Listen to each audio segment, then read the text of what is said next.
नमस्कार बच्चों, मैं पवन कुमार तिवारी एक बार पुनः आप सबके समक्ष उपस्थित हूं। कक्षा 10 के अध्याय 1 वास्तविक संख्याओं के भाग 3 को लेकर। यह अंतिम भाग है इस अध्याय का और इसमें हम लोग कुछ अपनी चर्चा जहां हमने छोड़ी थी वहीं से हम आगे बढ़ाएंगे और कुछ महत्वपूर्ण प्रश्नों के संबंध में आज हम लोग सीखेंगे जो बोर्ड की दृष्टि से, बोर्ड परीक्षा की दृष्टि से बहुत ही महत्वपूर्ण है। और उन प्रश्नों को हल करने के लिए हमें आज का लेक्चर आपका बहुत ही महत्वपूर्ण है, इसलिए अपनी कॉपी पेंसिल को, पेन को तैयार कर लें और बहुत अच्छे से ध्यान से देखते हुए एक एक चीज को समझने का प्रयास करें और नोट करते रहें और कई बार इसकी प्रैक्टिस करें, तब आप बोर्ड परीक्षा में इस प्रश्न को सही कर सकते हैं। तो आइए हम लोग शुरू करते हैं बच्चों। आज की क्लास में हम लोग जिस पर चर्चा करेंगे वो पढ़ी हुई चीज है आपकी यूक्लिड विभाजन प्रमेयिका। इसको हम लोग पिछली कक्षा में पढ़ चुके हैं। फिर पिछले भाग में मैंने इसके बारे में विस्तृत रूप से जानकारी ली थी। आज थोड़ी सी और हम लोग चर्चा करेंगे। अगला हमारा बच्चों है यूक्लिड विभाजन प्रमेयिका पर आधारित महत्वपूर्ण प्रश्न। ये प्रश्न आपके लिए बोर्ड दृष्टि से बहुत ही इंपॉर्टेंट है। और फिर हमने जहां पहले भाग में कुछ चीजों को छोड़ा था, अपरिमेय संख्याएं, हमने बहुत विस्तृत रूप से बात नहीं की है। अब हम अपरिमेय संख्याओं के ऊपर एक बार फिर पहुंचेंगे, तो उसका एक बार पुनर्भ्रमण हम लोग करेंगे और ये जानेंगे कि हमारा अपरिमेय संख्या क्या होती है, कैसे हम इसको बताएंगे कि अपरिमेय संख्या है।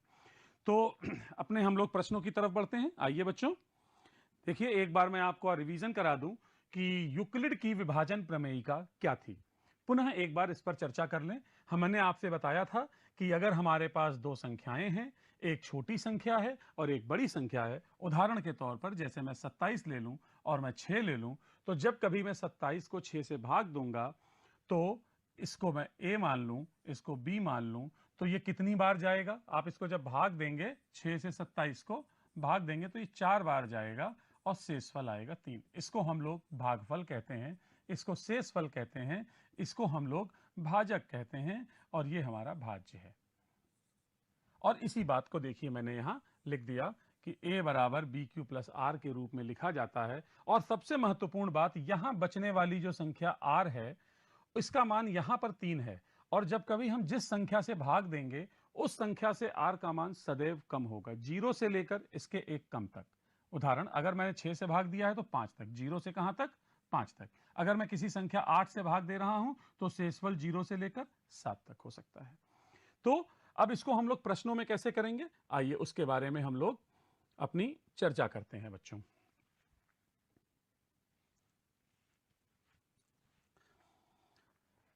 देखिए, दर्शाइए कोई भी धनात्मक विषम पूर्णांक 6q प्लस 1, 6q प्लस 3 और 6q प्लस 5 रूप का होता है। सबसे पहले विषम की बात करें। विषम कौन होगा? जो 2 से नहीं कटेगा। जो संख्या 2 से बच्चों नहीं कटती है उसे हम लोग क्या कहते हैं? विषम कहते हैं। तो हमारा प्रश्न ये कह रहा है कि अगर हमारे पास कोई विषम संख्या है और उसको हम 6 से भाग देंगे तो 6 से भाग देते समय हमें क्या करना होगा? शेषफल या तो 1 होगा या 3 होगा या 5 होगा अगर वह संख्या विषम है तो। लेकिन अगर सम होगी तो इसके अलावा होगा। तो यह हमें सिद्ध करना है। इसको हम सिद्ध कैसे करेंगे? देखिए, सबसे पहले हम क्या करें, a बराबर कोई भी पूर्णांक ले लीजिए। हम विषम की बात नहीं कह रहे हैं, हमने एक पूर्णांक ले लिया है a और हम ये सिद्ध करेंगे कि ये अगर 1 होगा, 3 होगा शेषफल या 5 होगा तो ये विषम होगा। ये हम सिद्ध करने जा रहे हैं और इसको हम भाग किससे देंगे? 6 से। जब आप इसको भाग देंगे तो 1 बराबर हम क्या लिख सकते हैं? 6q प्लस आर, और इस r का मान जो यहां हमें प्राप्त होगा वो 0, 1, 2, 3, 4 या 5 प्राप्त होगा। इसके अतिरिक्त हमें कुछ भी और प्राप्त नहीं हो सकता है। अब हम इन मानों को एक एक करके यहां पर रखते हैं और देखते हैं हमें क्या मिलता है। सर्वप्रथम a बराबर 6q प्लस 0 मतलब केवल 6q। मतलब इस 6q को हम लोग 2 गुणा 3q लिख सकते हैं और 2 के गुणे में अगर कोई संख्या लिख दी जाए बच्चों तो वो क्या हो जाएगी? सम हो जाएगी। तो इसका मतलब ये 2 का गुणांक है और 2 का गुणांक है तो क्या है? सम है। तो ये क्या है? सम है। अगला लीजिए 6q प्लस 1। ये वाला काम कब हो रहा है? जब r का मान 1 है। ये हमने कब किया? जब r का मान 0 लिया। अब जब हम ये लेंगे तो क्या मिलेगा मुझे? इसका मतलब इसको मैं कैसे लिख सकता हूं? देखिए, इस 6q को मैं लिख सकता हूं 2 गुणे 3q और प्लस 1। अब ये 3q तो हम कोई भी पूर्ण संख्या हो सकती है, तो 2 का गुणांक हो गया और साथ में 1 हो गया। इसका मतलब कि जो संख्या 2 का गुणांक होती है, मैंने अभी बताया वो सम होती है, तो इसका मतलब ये हुआ कि सम संख्या तो हमारे पास है और उसमें 1 जुड़ गया। 1 जुड़ गया, जब कभी आप सम में 1 जोड़ेंगे तो हमें क्या मिलेगा? विषम मिलेगा। क्या मिलेगा बच्चों? विषम मिलेगा। तो ये संख्या हमारी क्या हो गई? 1 के सूरत में क्या मिलेगा? जब r का मान 1 हो रहा है तो क्या मिला? विषम, ऑड। विषम को ऑड कहते हैं, तो हमें क्या मिला? विषम। इसके बाद हम r का मान 2 लेकर देखते हैं। जब r 2 होगा तो a बराबर क्या होगा? 6q plus 2। यहां से हम कितना निकाल सकते हैं? पूरा पूरा 2 निकाल लें बच्चों, तो आपको 3q प्लस 1। अब ये तो एक पूर्ण संख्या है, क्योंकि जब ये पूर्ण संख्या है तो इसको हम किसी एक संख्या से रिप्लेस कर दें। इसको 3 ले लें, k3। तो 2 गुणा k3, 2 का गुणांक है, तो ये क्या है? सम है। ध्यान रखिएगा, जो सम है वो हमारा प्रश्न में नहीं है, वो हमें नहीं लेना है। विषम कहां कहां लेना है ये महत्वपूर्ण है, हम विषम की बात कर रहे हैं। अब हम आते हैं r बराबर 3 पर। जब r बराबर 3 होगा बच्चों, तो देखिए 6q प्लस 3। अब इसको अगर हम लिखने जाएं तो हम ऐसे लिख सकते हैं, ध्यान से बच्चों देखिएगा कि क्या होने वाला है। ये इसको आप ऐसे लिखें, 6q प्लस 2 प्लस 1। 3 को हम लोग 2 प्लस 1 कर सकते हैं, और इतने हिस्से से बच्चों 2 बाहर निकल जाएगा। जब 2 बाहर निकला तो क्या बचा आपके पास? 3q प्लस 1 और प्लस 1। अब क्योंकि ये हिस्सा 2 का गुणांक बन गया, तो इसको हम 2k4 कर सकते हैं और साथ में 1 लिख दें। तो इसका मतलब तो ये क्या बना? ये तो सम संख्या है, और सम में 1 जोड़ दिया।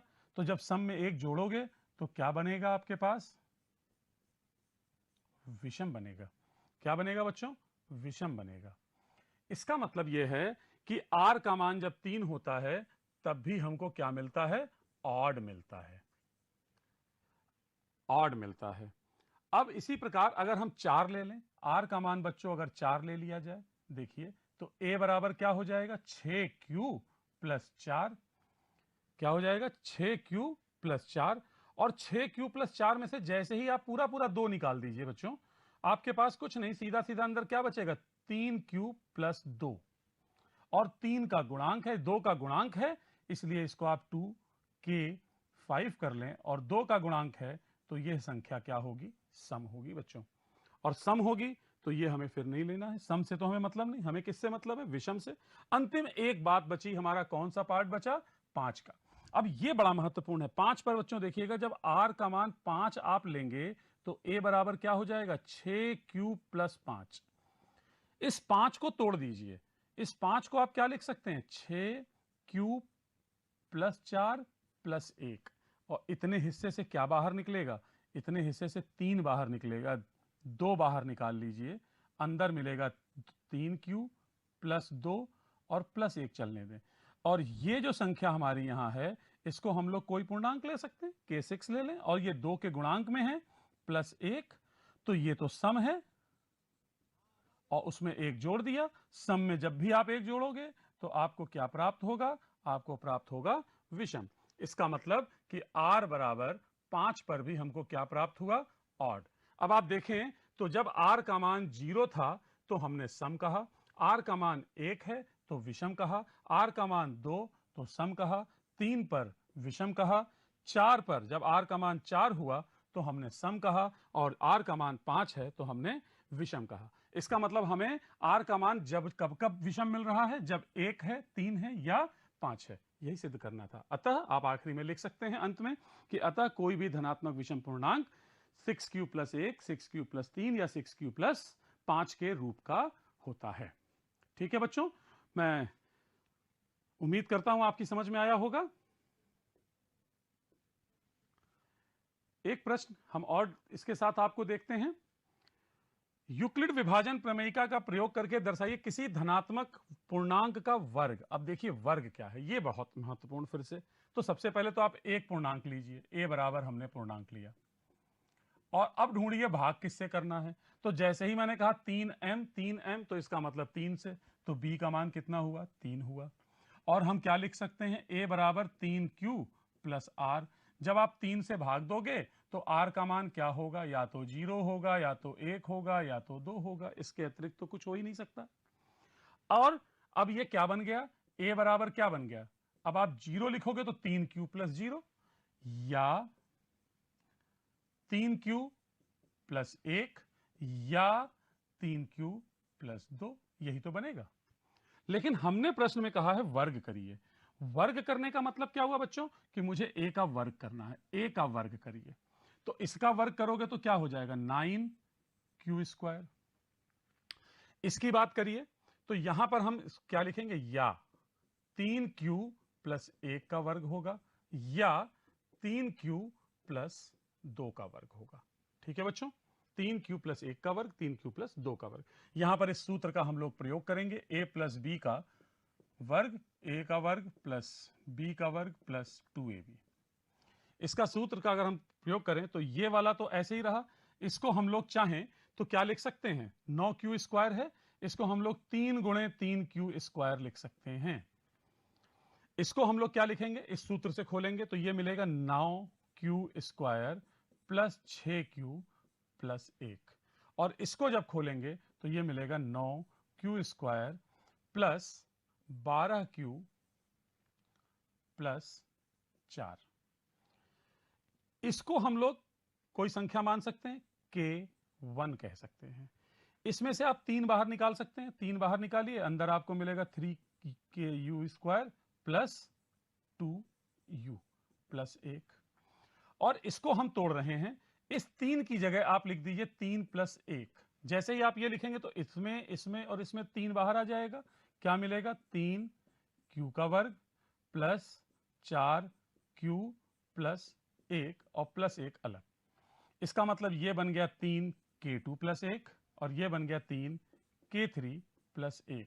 अब आप देखें कि ये वाली संख्या 3k1 के रूप में है, दूसरा वाला जो था वो 3k2 प्लस 1 है, या तीसरा 3k3 प्लस 1 है। कहने का मतलब किस रूप में दिखाई पड़ रहा है, हम कह सकते हैं कि ये 3m का रूप होगा या 3m प्लस 1 का रूप होगा। दोनों में प्लस 1 ही तो दिखा आपको, तो यही तो हमें सिद्ध करना है, और कुछ तो मुझे सिद्ध ही नहीं करना है इसमें बच्चों, है ना। तो ये हमारा प्रश्न हो गया कि किसी भी संख्या का वर्ग अगर हम कर रहे हैं 3 से भाग देने पर, या तो वो इस रूप में होगा या तो इस रूप में होगा। आपकी प्रैक्टिस के लिए एक प्रश्न इसके बाद भी लिखा है, उसको आप लोग कर सकते हैं। कि वो क्या है प्रश्न, कि यूक्लिड की विभाजन प्रमेयिका का प्रयोग करके दर्शाइए किसी धनात्मक पूर्णांक का घन। घन जब आप करेंगे तो यहां आपको इस सूत्र की एक जरूरत पड़ेगी, मैं आपकी सुविधा के लिए उस सूत्र को यहां लिख देता हूं, a³ plus 3a² plus 3ab² plus b³। इसका प्रयोग अगर आप करेंगे तो 9 से भाग देने पर या तो ये रूप होगा, या तो ये, या तो ये, और 9 से भाग देने पर 0 1 2 3 4 5 6 7 8, इसमें से ही कुछ बचेगा बच्चों। ठीक है, तो ये एक प्रश्न आपकी प्रैक्टिस के लिए है। अब हम अपने चैप्टर के आखिरी पड़ाव की तरफ चलते हैं और देखते हैं अब हमें क्या करना है। अब आप देखेंगे कि आपके प्रश्न के सामने यहां 5 तरह के प्रश्न लिखे हुए हैं, और सभी बहुत ही आसान प्रश्न हैं, एक ही जैसे प्रश्न हैं। सब में सिद्ध क्या करना है बच्चों, कि ये एक अपरिमेय संख्या है।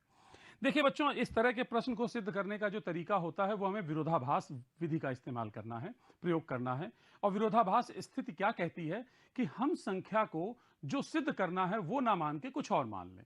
जैसे हमें यहां पे कहा गया परिमेय सिद्ध कीजिए, तो हम ये मान लेंगे कि √5 या √3 या √2 या जो भी कहा गया है वो एक परिमेय संख्या है। तो शुरुआत हम यहीं से करते हैं, माना √5 एक परिमेय संख्या है बच्चों, परिमेय संख्या है। अब अगर ये परिमेय संख्या है तो ये बटे के रूप में लिखी जा सकती है। तो √5 को आप क्या लिख सकते हैं, p/q के रूप में। और मैंने आपको बताया था परिमेय संख्याएं क्या होती हैं, जिसमें p और q दोनों क्या हैं, अभाज्य, सह अभाज्य, एक दूसरे के साथ भाजित नहीं होंगे, सह अभाज्य हैं। इसका मतलब इनके बीच में कोई ऐसी संख्या नहीं होगी जो दोनों को काट दे, इनका कोई उभयनिष्ठ गुणनखंड नहीं होगा। तो बच्चों देखिए, अब इसको हम क्या करें, इसका तिर्यक गुणा कर दें अगर, तो हमको मिलेगा p बराबर √5q। वर्ग कर दिया जाए, वर्ग कर दे दोनों तरफ, तो यहां क्या हो जाएगा, p का वर्ग, और यहां हो जाएगा 5q का वर्ग। अब जो संख्या 5 के, इसको समीकरण 1 ले लें, जो संख्या 5 के गुणांक में लिख दी जाएगी बच्चों, वो संख्या क्या होगी? 5 से कट रही होगी। तो आप ये कह सकते हैं, इसका मतलब है अतः p² 5 से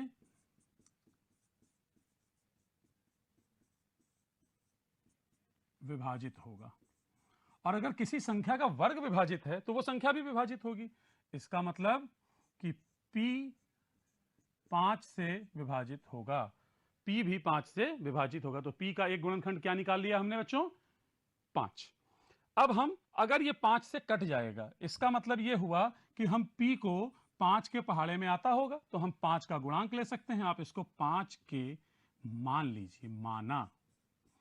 और अगर हम इस मान को इस समीकरण में रख दें, इस मान को कहां रख दें? यहां रख दें, तो ये क्या बन जाएगा? जरा देखिएगा बच्चों, ये क्या बनता है?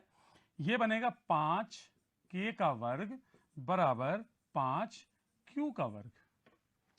ठीक है बच्चों, ये कितना हो गया? 25k का वर्ग बराबर 5q का वर्ग। अब इस 5 से ये 25 कट गया, आपके पास बचा 5k² बराबर q²। ये समीकरण 2 है आपका बच्चों, यहां पर कि p 5 से विभाजित होगा। अब यहां देखिए, q² 5 गुणे k² है। इसका मतलब यह है कि q² 5 से विभाजित होगा।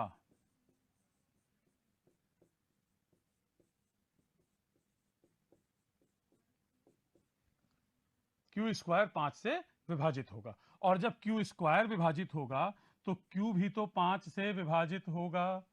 इसको अगर मैं समीकरण 3 ले लूं तो मैं कह सकता हूं, समीकरण 2 में आप कहते हैं कि p 5 से कट रहा है, और समीकरण 3 में हम कह रहे हैं कि q भी 5 से कट रहा है। समीकरण 2 और 3 से आप क्या रिजल्ट निकालेंगे? 2 और 3 से क्या निकलता है कि p और q का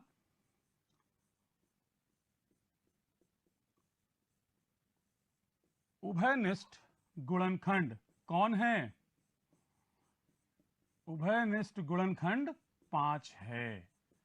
यही है इसका मतलब, उभयनिष्ठ गुणनखंड 5 है। और जबकि आपने यहां क्या माना है? परिमेय संख्या। परिमेय संख्या है तो यहां p और q क्या होंगे? p और q क्या होंगे? सह अभाज्य होंगे। सह अभाज्य होंगे, इसका मतलब इनके बीच में कुछ भी उभयनिष्ठ नहीं होना चाहिए, लेकिन यहां 5 उभयनिष्ठ आ गया। इसका अर्थात मतलब क्या निकला कि जो हमने कल्पना की थी, हमारा कल्पना किया हुआ कथन असत्य है, हमारी मानी हुई परिकल्पना असत्य है। हमने क्या माना था? माना एक परिमेय संख्या है, ये क्या हो गया? असत्य हो गया। और अगर ये असत्य हो गया तो कोई संख्या अगर परिमेय नहीं है तो वो क्या होगी? अपरिमेय होगी। इसका मतलब रिजल्ट क्या निकला कि √5 एक अपरिमेय संख्या है। अपरिमेय संख्या।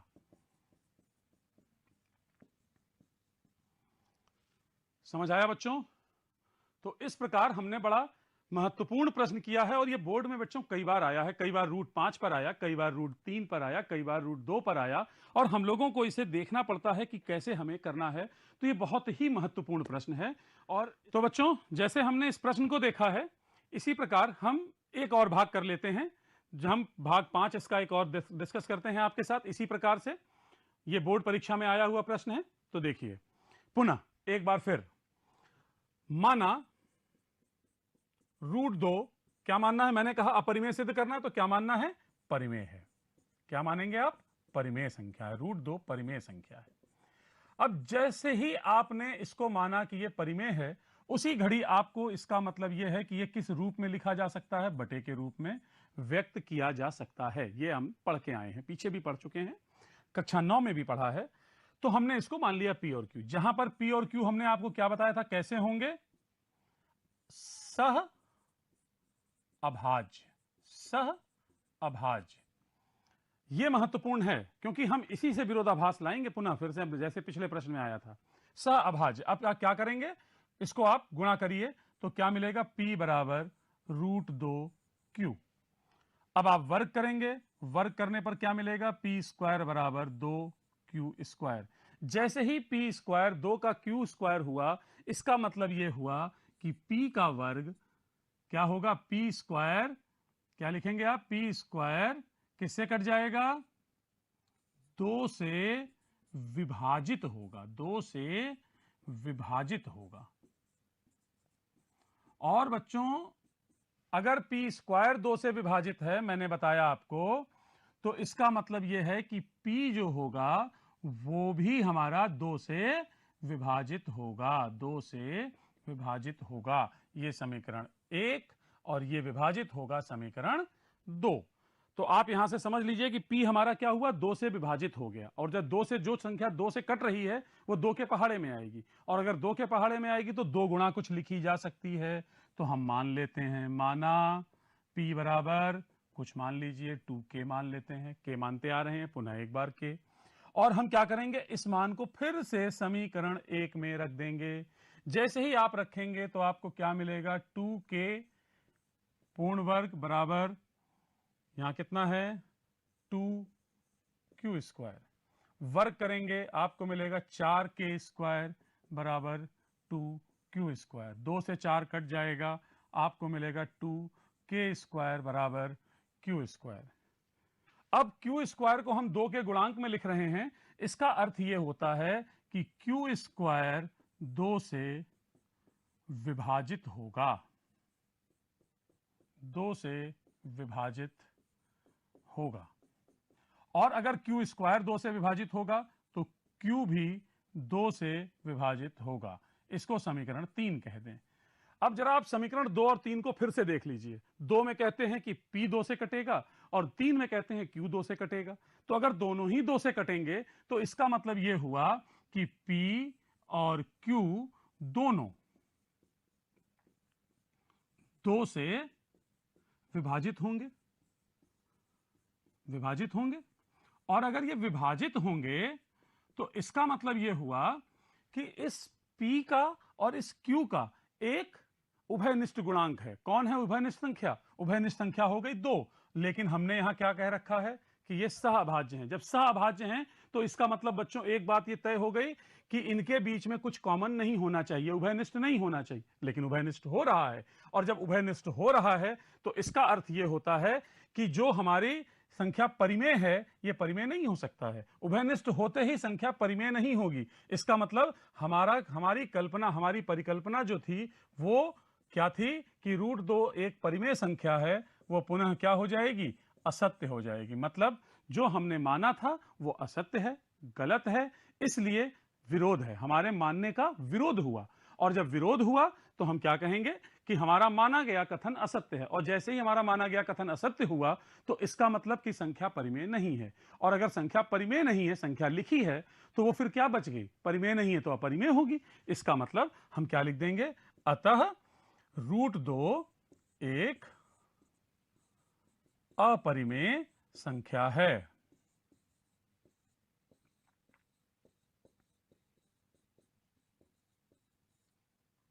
√2 और √5 हम लोगों ने इनको सिद्ध करना सीख लिया है। अब इस √2 से ही जुड़ा हुआ बच्चों एक प्रश्न आपको 1/√2 का दिख रहा है। तो अगर इसको हमें करना हो तो हम क्या करेंगे, बहुत आसान तरीका है। यहां भी आप उसी तरीके से मानेंगे कि ये क्या है, ये परिमेय है, इसको आप परिमेय मान लीजिए। और जिस घड़ी आपने इसको परिमेय माना तो इसका मतलब 1/√2 को हम क्या लिख सकते हैं, P/Q लिख सकते हैं। और इसमें P और Q क्या होंगे, आप तुरंत लिख दीजिए कि ये सहअभाज्य होंगे। क्या होंगे, सहअभाज्य होंगे। अब आप इसका गुणा करिए तो आपको मिलेगा Q बराबर √2P। बस अभी तक हमको P बराबर √2Q मिल रहा था, अब हमें उल्टा मिल रहा है। कोई चिंता नहीं बच्चों, इसका वर्ग करिए, पूरी विधि को नहीं बदलना है, उस विधि को उसी प्रकार लेके चलते रहना है। अब ये हमारा समीकरण 1 हो गया। ऐसा कहने का पूछे, अब हमारा अभिप्राय क्या निकलेगा, जैसे हम पहले कहते आए हैं, इसका अर्थ क्या निकला, इसका अर्थ यह निकला कि Q स्क्वायर 2 से विभाजित होगा। ठीक है बच्चों,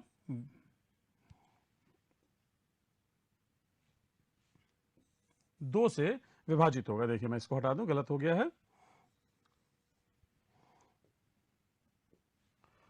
2 से विभाजित, 2 से विभाजित होगा।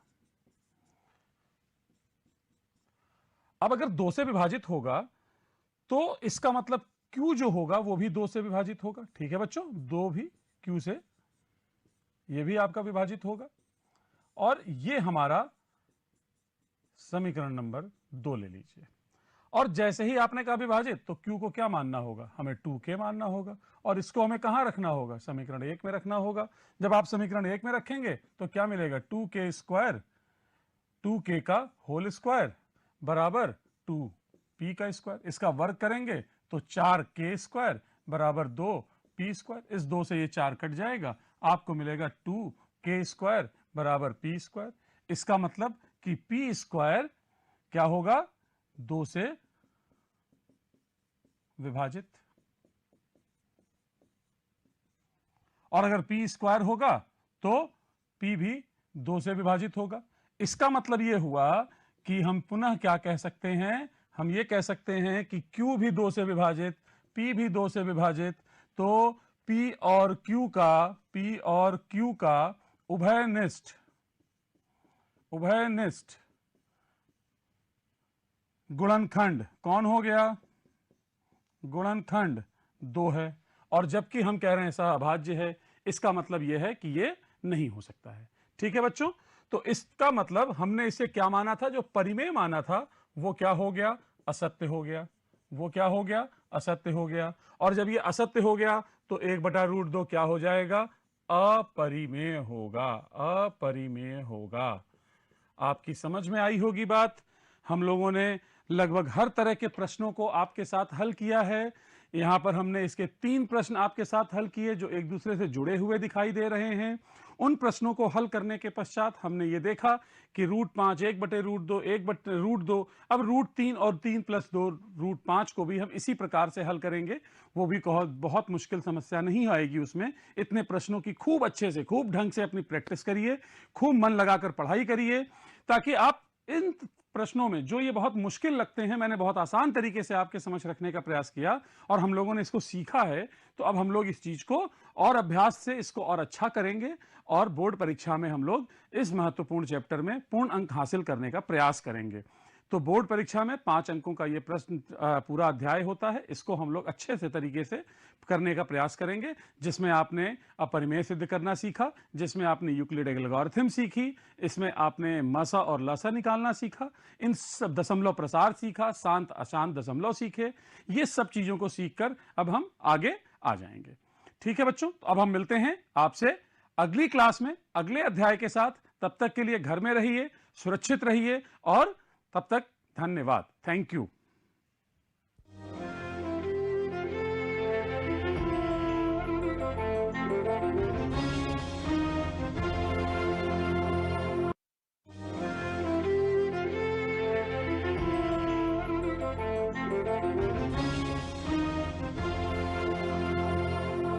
डियर स्टूडेंट, कक्षा 12 की भौतिक विज्ञान की कक्षा में मैं घनेंद्र कुमार शर्मा, प्रवक्ता भौतिक विज्ञान, हीरालाल बारासैनी इंटर कॉलेज अलीगढ़, आपका स्वागत करता हूं।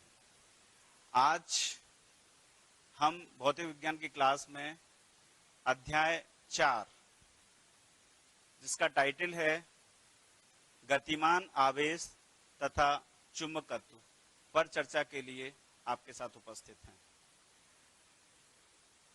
छात्रों, आज इस क्लास में जिन बिंदुओं पर हम चर्चा करेंगे उनमें सबसे पहले विषय का इंट्रोडक्शन, गतिमान आवेश तथा चुंबकत्व के बारे में कुछ इंट्रोडक्शन करेंगे। इसके बाद चर्चा करेंगे ऑर्स्टेड का प्रयोग। फिर हम चर्चा करेंगे वायो-सेवर्ट के नियम पर।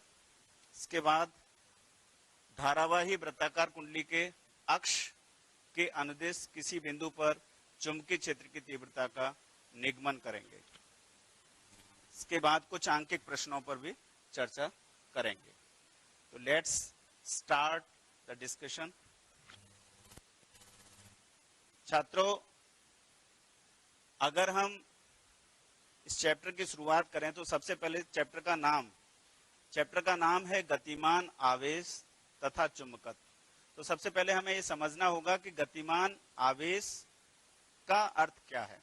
तो आवेश अगर गतिमान है तो छात्रों, आपने पूर्व की क्लासेस में पूर्व के चैप्टर्स में, अध्याय में आपने पढ़ा होगा कि गतिमान आवेश, अगर आवेश गति कर रहा है तो आवेश प्रवाह की दर को विद्युत धारा कहते हैं। तो इसका मतलब ये रहा कि विद्युत धारा के चुंबकीय प्रभावों का यहाँ अध्ययन हमें करना है। तो इसके लिए ऑर्स्टेड साइंटिस्ट ने एक एक्सपेरिमेंट किया, और उन्होंने एक एक्सपेरिमेंट कुछ इस तरह से किया कि एक बैटरी है और इस बैटरी के साथ में एक की है और एक चालक तार उन्होंने ए बी लिया। क्या लिया? A B. इसके पास एक मैग्नेटिक निडल, चुंबकीय सुई रखी। चुंबकीय सुई जो रखी थी वो एक निश्चित दिशा में नॉर्थ साउथ में ठहरी हुई थी। छात्रों, आपको पता होगा कि कोई भी चुंबकीय सुई जब स्वतंत्रता पूर्वक रखी जाती है तो वो सदैव नॉर्थ साउथ में ही रुकती है। तो क्यों रुकती है ये आपको पता होगा, पूर्व की क्लासों में आपने पढ़ा भी है कि पृथ्वी एक बहुत बड़ा चुंबक है, उसका भी अपना एक चुंबकीय क्षेत्र है। ये चुंबकीय क्षेत्र क्या होता है, तो इसके बारे में भी हमने पहले अध्ययन किया है कि जो चुंबकीय क्षेत्र है, चुंबक के चारों ओर ऐसा क्षेत्र जिसमें किसी चुंबकीय सुई को रखें तो उस पर एक बलाघूर्ण लगता है जो उसे घुमाकर एक निश्चित दिशा में ठहराने का प्रयास करता है। चूंकि पृथ्वी का चुंबकीय क्षेत्र साउथ से नॉर्थ की तरफ है, इसलिए जब भी किसी चुंबकीय सुई को हम रखेंगे स्वतंत्रता पूर्वक तो वो सदैव साउथ से नॉर्थ की ओर ठहरेगी। क्लियर है? इसलिए ये साउथ नॉर्थ में ठहर रही है। जब प्रयोग के दौरान देखा गया कि इस चालक तार में कोई धारा नहीं थी, इसका मतलब जो चुंबकीय सुई थी वो वहीं साउथ नॉर्थ में मिली। इसका मतलब ये रहा कि चालक में जब तक कोई धारा प्रवाहित नहीं हो रही उसके कारण उसका कोई प्रभाव चुंबकीय सुई पर नहीं हुआ। अब हम आगे चलें, इसी प्रयोग को आगे करते रहें। तो आगे किया तो हमने की को कनेक्ट किया तो परिपथ में एक धारा बहने लगी, ए से, चालक तार में ए से बी की ओर धारा बही। जब ए से बी की ओर धारा बही तो देखा गया कि जो चुंबकीय सुई थी वो डिफ्लेक्ट हो गई। इसका मतलब क्या है? इसका मतलब ये रहा, अच्छा, चुंबकीय सुई को कौन डिफ्लेक्ट करता है? चुंबकीय क्षेत्र। अब चुंबकीय सुई विक्षेपित हुई है, इसका मतलब ये रहा कि चालक में धारा के बहने से क्या उत्पन्न हुआ होगा? चुंबकीय क्षेत्र, जिसने चुंबकीय सुई को विक्षेपित किया। तो एक निष्कर्ष यहाँ निकल के आया कि जब किसी चालक में विद्युत धारा प्रवाहित की जाती है तो उसके चारों ओर चुंबकीय क्षेत्र उत्पन्न होता है।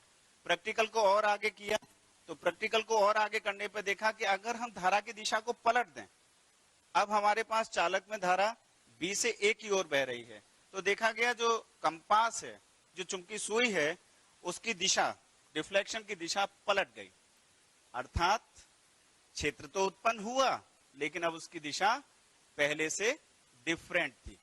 तो छात्रों, यहां पर हमारे लिए दो कंक्लूजन्स निकल के आए। पहला, जब किसी चालक में विद्युत धारा प्रवाहित होती है या आवेश गति करता है तो उसके चारों ओर क्या उत्पन्न होता है? चुंबकीय क्षेत्र। और वो जो चुंबकीय क्षेत्र उत्पन्न होता है उसकी दिशा इस बात पर निर्भर करती है कि चालक में धारा या गतिमान आवेश किस दिशा में गति कर रहा है। तो कंक्लूजन रहा, विद्युत धारा अथवा गतिमान आवेश अपने चारों ओर चुंबकीय क्षेत्र उत्पन्न करता है। तो ये ऑर्स्टेड के प्रयोग का एक कंक्लूजन रहा कि अगर किसी चालक में धारा बह रही है तो उसके चारों ओर एक चुंबकीय क्षेत्र उत्पन्न होता है। चर्चा कर लेते हैं चुंबकीय क्षेत्र किसे कहते हैं। तो चुंबकीय क्षेत्र के बारे में मैंने अभी बताया कि किसी चुंबक के चारों ओर वह क्षेत्र जिसमें किसी चुंबकीय सुई पर एक बलाघूर्ण आरोपित होता है, जिसके कारण वह घूमकर एक निश्चित दिशा में ठहरती है, चुंबकीय क्षेत्र कहलाता है।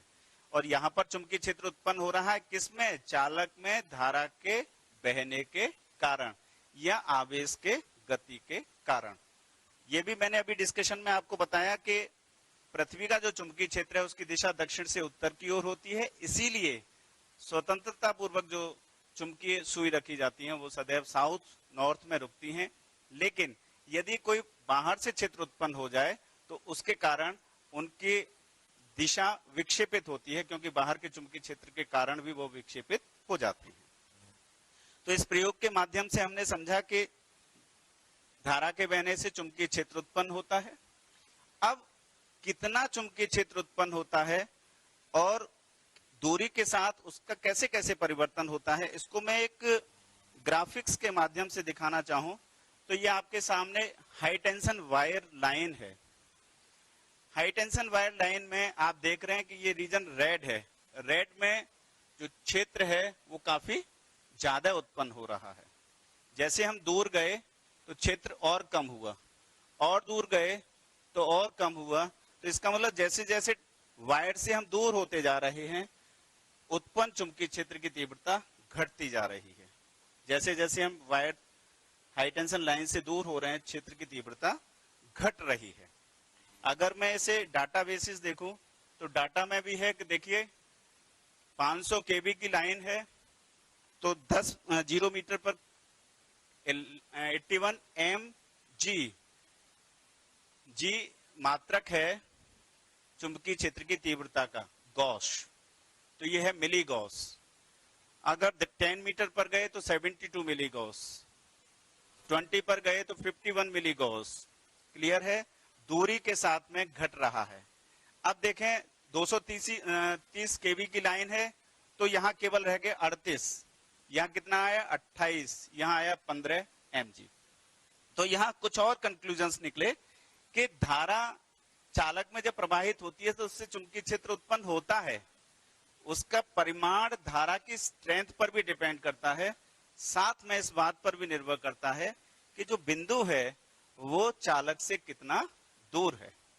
तो इन्हीं सब विषयों पर कि किसी चालक में जब विद्युत धारा प्रवाहित होती है या आवेश गति करता है तो उसके चारों ओर जो चुंबकीय क्षेत्र उत्पन्न होता है उसकी दूरी के साथ और परिमाण के साथ, आवेश और धारा के परिमाण के साथ कैसे कैसे परिवर्तन होते हैं, इस लेक्चर में उसी पर चर्चा करेंगे। तो इस चर्चा के दौरान सबसे पहले एक्सपेरिमेंट के आधार पर कंक्लूजन्स दिए वायो सेवर्ट ने। धारावाही चालक के कारण उत्पन्न चुंबकीय क्षेत्र, वायो सेवर्ट लॉ। वायो सेवर्ट ने बहुत से प्रयोग चालक में धारा बहने के कारण उत्पन्न चुंबकीय क्षेत्र के लिए किए और उसके आधार पर उन्होंने अपना एक नियम दिया। जरा समझते हैं। तो ये छात्रों एक धारावाही चालक है, इसमें कितनी धारा बह रही है, I एम्पियर की, ठीक है। अब जो वायो सेवर्ट थे उन्होंने अल्पांश, अल्पखंड में कितनी, अल्पखंड, चालक के किसी अल्पखंड के कारण किसी बिंदु पर कितना चुंबकीय क्षेत्र उत्पन्न होता है, इसके लिए उन्होंने अपना नियम दिया। तो इस पर हमने एक अल्पखंड कंसीडर कर लिया जिसकी लंबाई कितनी थी, dl, ठीक है। हमें जिस बिंदु पर चुंबकीय क्षेत्र ज्ञात करना है उसकी अल्पखंड से दूरी कितनी है, स्मॉल r। अवयव को इस बिंदु से मिलाने वाली रेखा और अवयव के बीच का कोण कितना है, थीटा। तो वायो सेवर्ट ने अपने नियम में दिया कि इस अल्पांश के कारण, इस अल्पांश में बहने वाली धारा के कारण बिंदु P पर जो चुंबकीय क्षेत्र उत्पन्न हो रहा है वह किन किन बातों पर निर्भर करता है। तो सबसे पहले बताया कि जो dB है वो डायरेक्टली प्रोपोर्शनल होता है I, मींस अल्पांश में कितनी धारा बह रही है। दूसरा इस बात पर निर्भर करता है कि उस अल्पांश की लंबाई कितनी है, dB is directly proportional dl। साथ में इस बात पर भी निर्भर करता है कि जो दूरी है, दूरी पर भी निर्भर करता है। किस तरह से निर्भर करता है, dB is directly proportional 1/r², मतलब दूरी के वर्ग के व्युत्क्रमानुपाती है। साथ में ये जो कोण है, अवयव को अल्पांश, अवयव को बिंदु से मिलाने वाली रेखा और अवयव के बीच के कोण की ज्या के भी अनुक्रमानुपाती होता है। अगर मैं इन चारों नियमों को जोड़ दूं तो मेरे पास एक कंक्लूजन आता है, delta B is directly proportional IDL sin θ/r²। Okay, अनुक्रमानुपाती को जब बराबर में लाते हैं तो ये कांस्टेंट दैट इज μ0/4π तो ये फॉर्मूला हो गया dB is equal I mu naught upon 4 pi I dl sin theta upon r square. यही वायो सेवर्ट का नियम है। तो छात्रों वायो सेवर्ट का नियम बहुत इंपॉर्टेंट है, पूछा जाता है। कंक्लूजन्स क्या रहे? कंक्लूजन्स ये रहे कि अल्पखंड के कारण किसी बिंदु पर जो चुंबकीय क्षेत्र उत्पन्न होता है वो धारा की तीव्रता, अल्पांश की लंबाई, अल्पांश से बिंदु तक की दूरी के वर्ग के व्युत्क्रमानुपाती तथा जो कोण है उसकी साइन के भी अनुक्रमानुपाती होता है। बहुत इंपॉर्टेंट लॉ है और इसका आगे हम यूज एप्लीकेशन भी करेंगे। ये जो अनुक्रमानुपाती हमने यूज किया तो इसमें ये जो म्यू नॉट अपॉन 4 पाई है, जो अनुक्रमानुपाती नियतांक है, इसमें म्यू नॉट क्या है? निर्वात की चुंबकशीलता। इसका मान कितना होता है? दैट इज 4 पाई इंटू 10 की पावर -7 न्यूटन पर एम्पियर स्क्वायर। अगर मैं इसके विमीय सूत्र पर चर्चा करूं तो छात्रों न्यूटन का होता है mlt -2, एम्पियर अपने आप में मूल मात्रक है तो A2, तो इसको कैलकुलेट करें तो आ गया mlt -2 A-2। अगर मैं इसके वेक्टर फॉर्म की चर्चा करूं तो वेक्टर रूप में dv vector is equal mu naught upon 4 pi I in bracket dl vector cross r vector upon r cube. ये इसका वेक्टर स्वरूप है। वेक्टर स्वरूप एग्जाम में अलग से बहुत इंपॉर्टेंट है, पूछा जाता है कि वायो सेवर्ट के नियम का वेक्टर रूप बताइए। चूंकि चुंबकीय क्षेत्र उत्पन्न हुआ वो वेक्टर भी है चुंबकीय क्षेत्र, तो इसका मतलब इसकी दिशा भी रही होगी। तो दिशा के लिए धारावाही चालक के कारण किसी बिंदु पर जो चुंबकीय क्षेत्र उत्पन्न होता है उसके लिए दाएं हाथ की हथेली का नियम नंबर 1 है।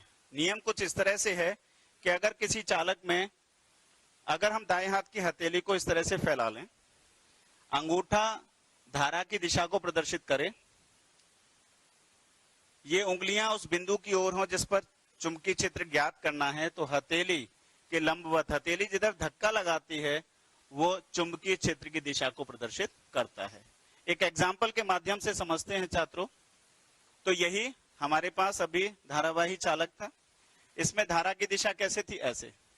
अगर मैं इस बिंदु पर बात करूं तो नियम यह है, धारा की दिशा में अंगूठा बिंदु की ओर उंगली फैलाई तो हथेली किधर पुश करेगी? अंदर की तरफ। तो यहाँ जो क्षेत्र उत्पन्न होगा वो बोर्ड के तल के लंबवत अंदर की ओर। जब भी हम अंदर की ओर बात करेंगे तो क्रॉस से रिप्रेजेंट करेंगे। कैसे? ऐसे करके क्रॉस। ओके। अगर मैं इस बिंदु पर बात करूं तो धारा कुछ इस तरह से है, बिंदु ऐसे हो गया तो क्षेत्र कैसे आ गया? बाहर की तरफ। कैसे आया? जब भी हम बाहर की तरफ क्षेत्र की बात करेंगे तो हम उसे डॉट से रिप्रेजेंट करेंगे। किससे? डॉट से। क्लियर है?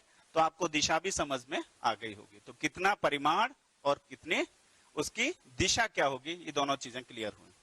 छात्रों अब हम वायो सेवर्ट के नियम के अनुप्रयोग पर चर्चा करते हैं, एप्लीकेशंस। तो एप्लीकेशन से पहले मैं एक और बहुत महत्वपूर्ण रिलेशन म्यू नॉट और एप्सिलॉन नॉट पर भी चर्चा करना चाहूंगा। हमने अभी पढ़ा mu naught upon 4 pi that is how much? अभी पढ़ा था 10 की पावर -7 न्यूटन पर एम्पियर स्क्वायर। एक और टर्म होता है बेटा 1 अपॉन 4 पाई एप्सिलॉन नॉट। छात्रों आपने इसे पहले भी पढ़ा होगा, ठीक बताया आपने। ये आपने स्थिर विद्युत की में पढ़ा है और इसका मान कितना होता है? ठीक 9 इंटू 10 की पावर 9। तो हमारे पास एक दूसरा रिलेशन है 1 upon 4 pi epsilon not is equal 9.0 into 10 की power 9 newton into metre square पर कूलम स्क्वायर। अगर मैं इसमें इसकी डिवाइड कर दूं, भाग लगा देता हूं, इक्वेशन 1 को इक्वेशन 2 से डिवाइड कर दें तो देखें अगर मैं डिवाइड करता हूं तो ये आएगा म्यू नॉट अपॉन 4 पाई। ठीक है। और इसको डिवाइड करेंगे तो उल्टा लिखेंगे, तो इसको लिखेंगे 4 पाई एप्सिलॉन नॉट अपॉन 1।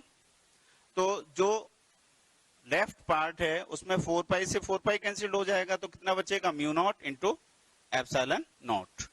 अब डिवाइड किया है तो ऊपर कितना है? 10 की पावर -7 और नीचे 9 इंटू 10 की पावर 9। ऊपर से नीचे लिया है तो ये हो गया 1 अपॉन 9 इंटू 10 की पावर 16। इसे हम ऐसे भी लिख सकते हैं 3 इंटू 10 की पावर 8 का होल स्क्वायर। छात्रों ये 3 इंटू 10 की पावर 8 क्या होता है? ठीक बताया आपने, निर्वात में प्रकाश की चाल। तो मैं इसको c से भी लिख सकता हूं, तो ये हो गया c स्क्वायर। अगर मैं रिलेशन की बात करूं तो एक रिलेशन बन के आया mu naught epsilon not is equal 1/c square. बहुत इंपॉर्टेंट रिलेशन है, एग्जाम में इससे संबंधित क्वेश्चंस बहुत पूछे जाते हैं। आओ अब हम एप्लीकेशंस पर चर्चा शुरू करते हैं। तो एप्लीकेशन में वृत्ताकार कुंडली के अक्ष पर चुंबकीय क्षेत्र के बारे में हम चर्चा करते हैं। एक वृत्ताकार कुंडली है, वृत्ताकार कुंडली है कैसी? धारावाही। इसमें कितनी धारा बह रही है? I एम्पियर की। ठीक है, इसकी त्रिज्या कितनी है? Small r। इसका केंद्र क्या है? O। इसके केंद्र से x दूरी पर एक बिंदु है, बिंदु P, जिस पर इस कुंडली में बहने वाली धारा के कारण हमें क्या ज्ञात करना है? चुंबकीय क्षेत्र। अब हमारे पास तो कोई सीधा फॉर्मूला है नहीं, तो याद है हमें, हमारे पास वायु सेवर्ट का नियम है, क्योंकि तो किसी अल्पखंड से बहने वाले अल्पखंड में जब धारा प्रवाहित होती है तो उसके कारण कितना चुंबकीय क्षेत्र उत्पन्न होता है, इसके बारे में हमें जानकारी देते हैं। तो हमने सबसे पहले यहाँ एक अल्पखंड कंसीडर कर लिया, दैट इज AB, जिसकी लंबाई कितनी है? DL। इस अल्पखंड से बिंदु P तक की दूरी कितनी है? Small a। तो इस अल्पखंड के कारण इस बिंदु पर कितना क्षेत्र, चुंबकीय क्षेत्र उत्पन्न हुआ? तो इस अल्पखंड के कारण जो चुंबकीय क्षेत्र उत्पन्न होगा वो हो गया बेटा, वायु सेवर्ट के नियम से dB बराबर mu not upon 4 pi I dl sine theta. Theta कितना है यहाँ? 90, क्योंकि जब भी हम स्पर्श रेखा की बात करते हैं तो वो यहाँ कितना कोण बनाएगी? 90। जो ये एलिमेंट है ये उस बिंदु को मिलाने वाली रेखा से 90 अंश का कोण बनाता है। तो साइन 90 अपॉन दूरी कितनी है? a। तो ये हो गया a स्क्वायर। तो dB बराबर mu not upon 4 pi I dl sine 90 upon a square. वायु सेवर्ट का लॉ लगाया है आपने यहाँ। अगर मैं सॉल्व करूं तो साइन 90 की जगह 1 हो गया, तो dB बराबर mu not upon 4 pi I dl upon a square. ठीक है, चुंबकीय क्षेत्र की दिशा क्या होगी? तो देखें, अभी हमने वायु Savart right hand palm rule, हथेली का नियम बताया। तो देखिए इस अल्पखंड में ऐसे धारा बह रही, ये इस तरह से है, बिंदु इधर आ रहा है, तो धारा कुछ इस तरह से मिलेगी, बिंदु इधर है, तो चुंबकीय क्षेत्र जो उत्पन्न होगा वो कैसे होगा? ऐसे। तो ये चुंबकीय क्षेत्र की दिशा इस रेखा के भी लंबवत होगी और इस एलिमेंट के भी लंबवत होगी। तो ये क्या मिलेगी आपको? इस दिशा में। ठीक है, अगर मैं इसके घटक करूं तो इसके दो घटक हो जाएंगे। एक देखें, ये एंगल अल्फा है, ये एंगल अल्फा है, तो मैं अगर यहां ड्रॉ करूं तो ये एंगल अल्फा है, तो ये भी कितना हो जाएगा? अल्फा। ठीक, तो ये अल्फा, तो इसके दो कंपोनेंट हो गए, एक dB cos अल्फा और एक dB sin alpha. dB sin alpha axis के अलोंग है और dB cos अल्फा एक्सिस के लंबवत है, परपेंडिकुलर है। अब हम एक और एलिमेंट कंसीडर कर लेते हैं। दूसरा एलिमेंट हमने ये कंसीडर किया A डैश B डैश। ये जो A dash B dash element है, ये है A डैश, ये है B डैश। ठीक है, इसकी लंबाई कितनी है? DL। कितनी है? DL। ठीक है, अगर ये DL लंबाई है और ये दूरी भी कितनी है? A, तो ये भी यहां पर कितना क्षेत्र उत्पन्न करेगा? उतना ही, बस इसकी दिशा क्या होगी? ये। ठीक है, तो दूसरा आपने एक अवयव A dash B dash consider किया, जिसके कारण क्षेत्र पर बिंदु P पर क्षेत्र तो उतना ही उत्पन्न होगा, बस उसकी दिशा डिफरेंट होगी। इसके भी कंपोनेंट होंगे, एक साइन अल्फा और एक कॉस अल्फा। ये जो साइन अल्फा होगा ये एक्सिस के अलोंग होगा और कॉस अल्फा जो होगा वो एक्सिस के परपेंडिकुलर, अक्ष के लंबवत होगा। अगर हम छात्रों यहाँ देखें कि ये जो dB cos अल्फा है और ये dB cos अल्फा, ये दोनों बराबर हैं। दिशा में विपरीत हैं, तो ये एक दूसरे को क्या करेंगे, कैंसिल। तो ऐसे ही जितने भी कंपोनेंट एक्सिस के परपेंडिकुलर हैं वो सब एक दूसरे को कैंसिल कर देंगे। केवल कौन से बचेंगे, जो एक्सिस के समानांतर हैं। जो एक्सिस के समानांतर हैं वो सब जुड़ जाएंगे। अगर ऐसा होगा तो लंबवत घटक परस्पर निरस्त हो जाते हैं और अनुदिश घटक जुड़ जाते हैं। अगर वो जुड़ गए तो कुल क्षेत्र कितना उत्पन्न हुआ, तो मैंने बताया था जोड़ने के लिए क्या होता है छात्रों, ठीक बताया आपने, समाकलन। मैथमेटिक्स में एक आइडेंटिटी होती है समाकलन, उसका उपयोग करते हैं। तो कितना क्षेत्र उत्पन्न हुआ बिंदु P पर इस पूरे वृत्तीय वृत्ताकार धारावाही चालक के कारण, तो वो हो जाएगा close integration of dv sine alpha. dv का वैल्यू पुट कर देते हैं mu naught upon 4 pi I D L upon a square sine alpha. ठीक है, साइन अल्फा को अगर हम देखें तो साइन अल्फा कितना बनता है, यहां से साइन अल्फा जो हो गया वो हो गया लंब आर अपॉन ए। तो वैल्यू पुट करते हैं इसमें, तो साइन अल्फा की जगह आर अपॉन ए लिख देंगे, तो ये हो गया mu not upon 4 pi I D L upon a square cross r upon a, क्योंकि साइन अल्फा कितना है आर बाई ए। मल्टीप्लाई कर लेते हैं, तो मल्टीप्लाई करने पर v बराबर mu not upon 4 pi I R A cube, और इंटीग्रेशन में क्या रह गया, केवल dl, क्योंकि बाकी सब तो कांस्टेंट है, केवल इंटीग्रेशन किसका होगा, कांस्टेंट का इंटीग्रेशन है, वो कांस्टेंट से बाहर आ जाएंगे। ये जो basically close integration of dl है, ये सभी जो अल्पांश हैं, जो अवयव हैं, उनका योग है। तो वो क्या है, पूरी परिधि। भाई ये आपके पास आपने ये माना है, दैट इज dl। अगर आप इसका सम करोगे तो ये सब ऐसे जोड़ते जाओगे तो ये पूरा क्या हो जाएगा, इसकी परिधि। ठीक है, तो पूरी परिधि, इसका मतलब इसकी परिधि कितनी है, इसकी त्रिज्या कितनी है r, तो कितनी हो गई 2 पाई r। तो ये हो गया, इसकी जगह हम कितना लिख देंगे 2 पाई r। 2 पाई से 4 पाई 2 टाइम्स कैंसिल हो जाएगा, तो ये फॉर्मूला बन जाएगा छात्रों b बराबर mu not upon 2 I r square upon, साथ में जो a है वो हमें गिवन नहीं है, तो a को भी कैलकुलेट कर लेते हैं। याद है आपको कुंडली में ये क्या है r, ये क्या है x, और ये क्या है छात्रों a। तो इसका मतलब a स्क्वायर बराबर कितना हुआ, r square plus x square. तो a की जगह हम कितना लिख सकते हैं, root r square plus x square. तो रिप्लेस कर दीजिए, तो फॉर्मूला आ जाएगा v बराबर mu not I r square upon 2, a की जगह रिप्लेस कर दिया, तो a क्यूब था, तो क्यूब तो पहले रह गया, r square plus x square की पावर 3/2। अगर इसी कुंडली में n फेरे होते, तो n फेरे होंगे तो n का मल्टीप्लाई और हो जाएगा, तो फॉर्मूला हो जाएगा mu not N I r square upon 2 r square plus x square की पावर 3/2। इसकी दिशा क्या होगी, तो सारे किधर की तरफ थे, एक्स एक्सिस की तरफ, मींस अक्ष के अनुदिश। इसका मतलब सारे के सारे अक्ष के अनुदिश हैं। इसका मतलब ये रहा कि जो वृत्ताकार कुंडली है उसमें धारा प्रवाहित होती है, तो अक्ष के किसी बिंदु पर जो क्षेत्र उत्पन्न होता है उसका मान होता है b बराबर mu not N I r square upon 2 r square plus x square की पावर 3/2। ठीक है, और दिशा क्या होती है, कुंडली के अक्ष के अनुदिश। छात्रों अब एक स्थिति पर चर्चा करते हैं कि अगर एक वृत्ताकार कुंडली है, उसके केंद्र पर क्षेत्र पता लगाना है, अक्ष पर नहीं, केंद्र पर, तो उसके लिए सूत्र होता है b बराबर mu not N I upon 2r, क्योंकि वहां x का वैल्यू कितना हो जाएगा आपका 0।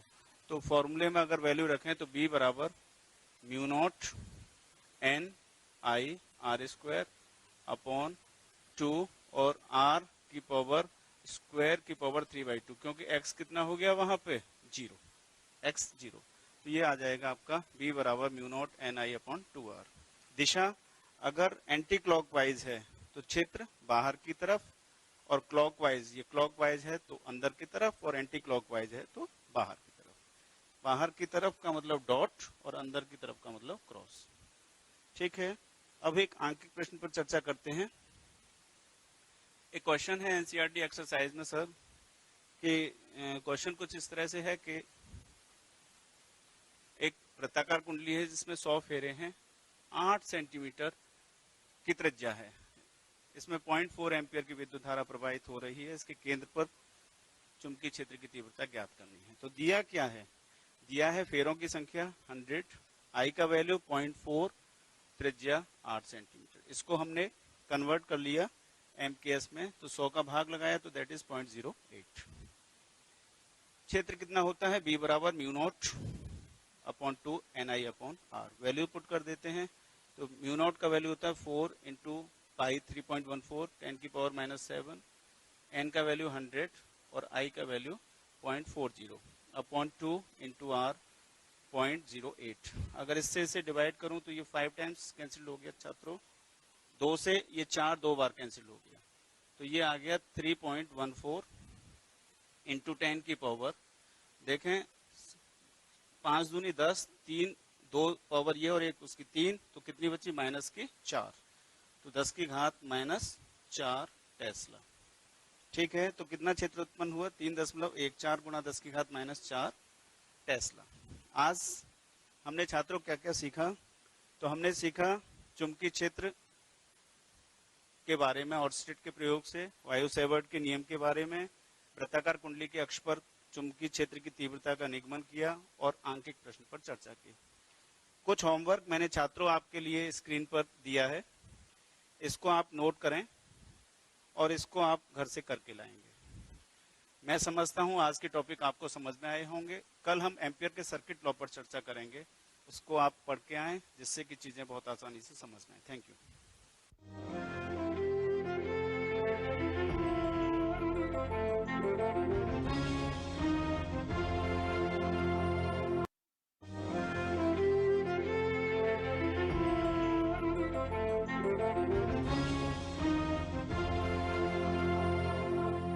नमस्कार छात्रों, आज हम कक्षा 10 विषय वाणिज्य जो माध्यमिक शिक्षा विभाग उत्तर प्रदेश की ओर से ऑनलाइन क्लास चल रही है, उनमें कक्षा 10 विषय वाणिज्य का पाठ उपयोगिता व उपयोगिता ह्रास नियम के विषय में पढ़ेंगे। इसमें आपका सबसे पहला पॉइंट आता है उपयोगिता से आशय। उपयोगिता से आशय क्या होता है? उपयोगिता से आशय होता है किसी भी व्यक्ति के लिए वस्तु की उपयोगिता का होना। जैसे इसका अर्थ साधारण शब्दों में हम जानेंगे, किसी भी व्यक्ति द्वारा किसी वस्तु या सेवा से प्राप्त होने वाली संतुष्टि की मात्रा को उपयोगिता कहते हैं। अर्थात उपयोगिता के अंदर क्या होना चाहिए, अर्थात उपयोगिता के अंदर आवश्यकता पूर्ति करने का लक्षण होना चाहिए, उसमें आवश्यकता पूर्ति करने की शक्ति होनी चाहिए। अब दूसरा हमारा पॉइंट आता है उपयोगिता के लक्षण या विशेषताएं।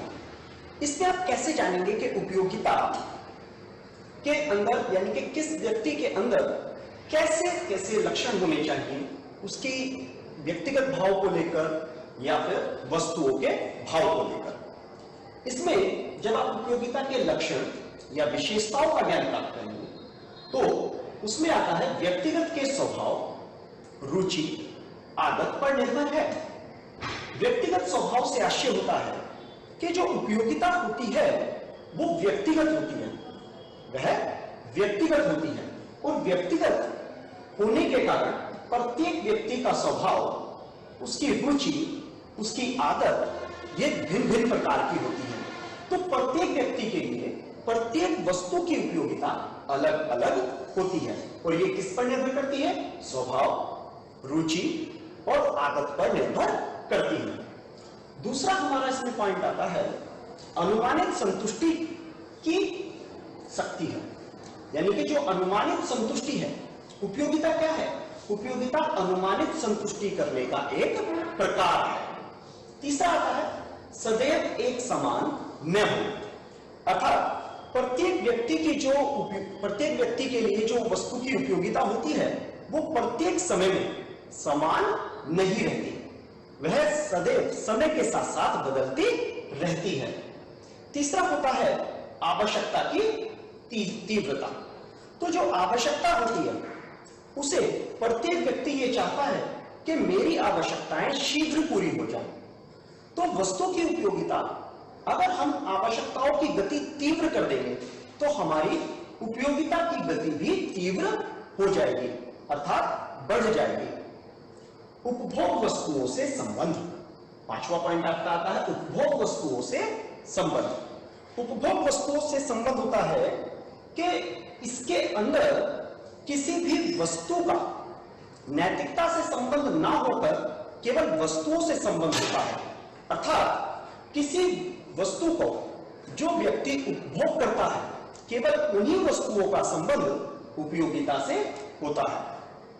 छठा हमारा पॉइंट आता है नैतिकता से संबंध नहीं। कोई व्यक्ति कितना भी अच्छा है, दूसरे व्यक्ति के लिए वह उपयोगी हो भी सकता है और नहीं भी हो सकता है। ठीक उसी प्रकार से उपयोगिता नैतिकता विषय से संबंध नहीं रखती। इसमें केवल उपभोग वस्तुओं को दर्शाया जाता है, यानी वस्तुओं का उपभोग हो रहा है तभी उसमें उपयोगिता का संबंध आता है। तो ये हमारे लक्षण और विशेषताएं आपको याद करनी है। दूसरा हमारा पॉइंट आता है उपयोगिता के प्रकार। उपयोगिता के कितने प्रकार होते हैं? उपयोगिता के दो प्रकार होते हैं, सीमांत उपयोगिता और कुल उपयोगिता। सीमांत उपयोगिता क्या होती है? सीमांत उपयोगिता जब कोई व्यक्ति एक ही वस्तु की एक से अधिक इकाइयों का उपभोग करता है, जब कोई व्यक्ति एक ही वस्तु की एक से अधिक इकाइयों का उपभोग करता है तब उस वस्तु की अंतिम इकाई से प्राप्त होने वाली संतुष्टि की मात्रा को सीमांत उपयोगिता कहते हैं। सीमांत उपयोगिता कितने प्रकार की होती है? सीमांत उपयोगिता तीन प्रकार की होती है। कौन कौन सी? एक तो होती है धनात्मक सीमांत उपयोगिता, दूसरी होती है शून्य सीमांत उपयोगिता और तीसरी होती है ऋणात्मक सीमांत उपयोगिता। और उपयोगिता का दूसरा प्रकार होता है कुल उपयोगिता। कुल उपयोगिता से क्या है? कुल उपयोगिता जब कोई व्यक्ति किसी वस्तु या सेवा से प्राप्त होने वाली संतुष्टि की मात्राओं का संतुष्टि प्राप्त करता रहता है तो उससे एक वस्तु से अधिक इकाइयों का प्रयोग होने पर उसकी कुल एक संतुष्टि की मात्रा का योग कुल उपयोगिता कहलाता है। अब हम इसको चित्र के माध्यम से समझेंगे, तालिका के माध्यम से। अब हम सीमांत उपयोगिता तालिका द्वारा इसका स्पष्टीकरण करेंगे। मान लीजिए किसी व्यक्ति की किसी वस्तु की जो इकाई लेता है, ठीक है, वो कितनी भी इकाई ले सकता है, 1, 2, 3, 4, 5, 6, ठीक हो गया। तो इसमें अब हम बात कर रहे हैं कि सीमांत उपयोगिता कैसे बनेगी।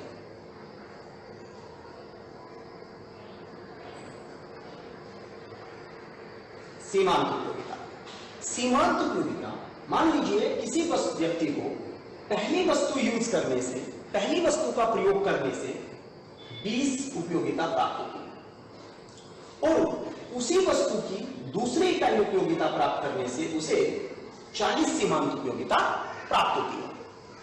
तीसरी वस्तु से उसे 30 सीमांत उपयोगिता प्राप्त होती है। चौथी वस्तु से उसे 10 सीमांत उपयोगिता प्राप्त होती है। पांचवी वस्तु की इकाई उपभोग करने से अब उसकी आवश्यकता पूर्ण हो जाती है तो उसे यहां पर अब शून्य सीमांत उपयोगिता प्राप्त होगी, क्योंकि यहां पर 4 वस्तुओं का प्रयोग करने से उसकी आवश्यकता पूरी हो गई।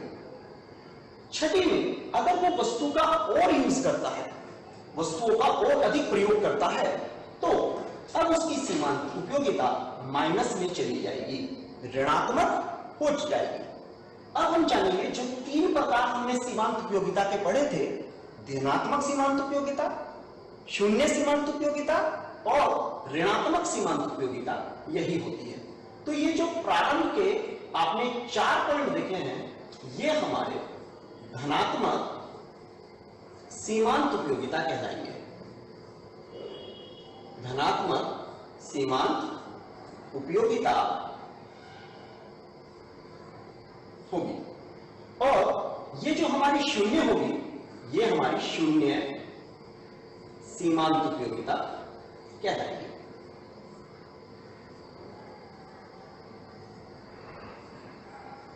और जो ये माइनस में चली गई है, ऋणात्मक में चली गई है, ये हमारी ऋणात्मक सीमांत उपयोगिता कहलाएगी।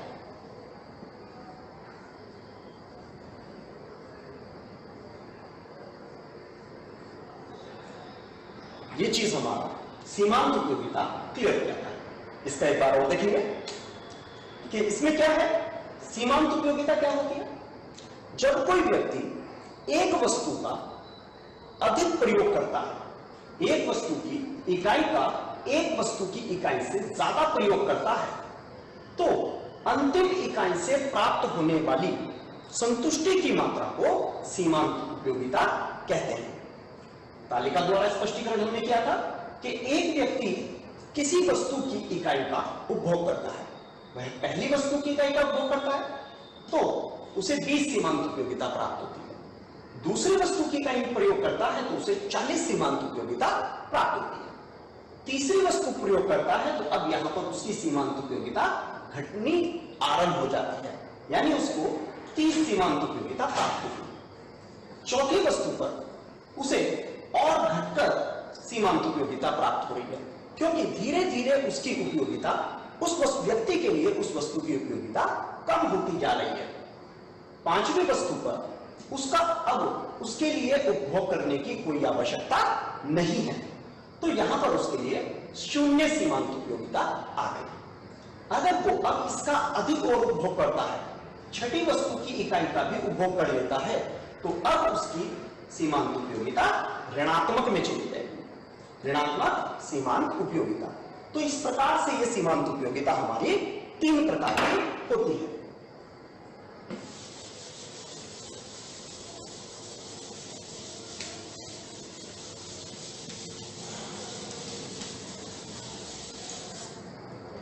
अब हम इसके दूसरे पॉइंट की बात कर रहे हैं, कुल उपयोगिता। कुल उपयोगिता से अभी आपने पढ़ा था, कुल उपयोगिता से क्या? कुल उपयोगिता होती है कि एक व्यक्ति द्वारा एक वस्तु की इकाई का अधिक प्रयोग करने पर जो उसे प्रत्येक इकाई से जो संतुष्टि प्राप्त होती है, उस संतुष्टियों का प्रत्येक इकाई से प्राप्त होने वाले संतुष्टि की मात्रा का योग कुल उपयोगिता कहलाता है। ठीक, अब इसके बाद हम इसको तालिका से देख रहे हैं। तालिका में जैसे अभी हमने पढ़ा था वस्तु की इकाई, अभी हमने पढ़ा था कि वस्तु की इकाई होती है, वो व्यक्ति कितनी भी वस्तुओं का यूज कर सकता है, 1 2 3 4 5 6 वस्तु। उसके बाद वो इनकी सीमांत उपयोगिता निकालेगा।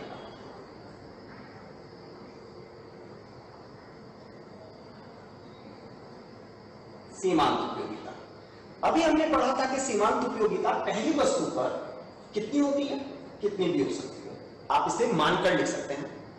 दूसरी वस्तु से उसको 30 प्राप्त होती है, तीसरी वस्तु से उसे 20 प्राप्त होती है, चौथी वस्तु पर उसे 10 प्राप्त होती है, और पांचवी वस्तु पर उसे 0 प्राप्त होती है, और छठी वस्तु पर उसे ऋणात्मक प्राप्त होती है।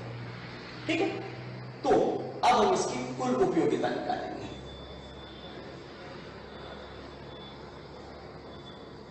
कुल उपयोगिता, कुल उपयोगिता क्या होगा कि प्रत्येक इकाई से प्राप्त होने वाली संतुष्टि की मात्रा का योग। अब पहली वस्तु प्रयोग करने पर पहली वस्तु पर सीमांत उपयोगिता हमें 40 प्राप्त हुई, तो इसकी कुल उपयोगिता हो जाएगी 40। दूसरी वस्तु पर सीमांत उपयोगिता हमें 30 प्राप्त हुई, तो अब उसने वहां पर दो वस्तु की इकाइयों का प्रयोग किया, तो दो वस्तुओं की इकाई का प्रयोग करने पर उसे कुल 40 प्लस 30 यानी कि 70 उसकी उपयोगिता हो जाएगी। तो इसको कहते हैं कुल उपयोगिता। इसी प्रकार से तीसरी वस्तु का प्रयोग करने पर उसे 20 सीमांत उपयोगिता मिली, तो 70 प्लस 20 ये हो जाएगा 90। चौथी वस्तु की इकाई प्रयोग करने पर उसे 10 सीमांत उपयोगिता प्राप्त हुई, तो यहां पर उसकी कुल उपयोगिता बन जाएगी 90 प्लस 10 बराबर 100। अब यहां पर पांचवी वस्तु पर उसकी आवश्यकता पूर्ण हो, तो उसको यहां पर 0 सीमांत उपयोगिता प्राप्त हुई है। 0 सीमांत उपयोगिता जहां पर प्राप्त होगी वहां पर कुल उपयोगिता समान हो जाएगी। अब छठी वस्तु का उपयोग करने पर उसे ऋणात्मक सीमांत उपयोगिता प्राप्त हुई है, तो ऋणात्मक सीमांत उपयोगिता प्राप्त होने पर अब कुल उपयोगिता घटनी आरंभ हो जाएगी। ये चीज हमारी क्लियर हो गई।